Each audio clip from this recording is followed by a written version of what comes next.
スーパーでの閉店作業中、誰もいないはずの入り口の自動ドアが勝手に開き、入店チャイムが鳴り響いた。誤作動かと思ったが、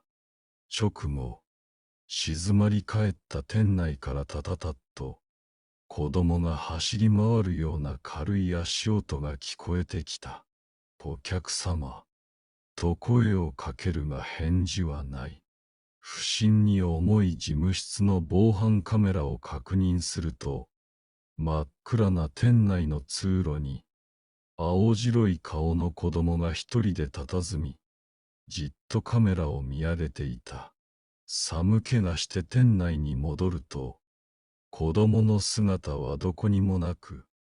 ただ自動ドアだけが開閉を繰り返していた。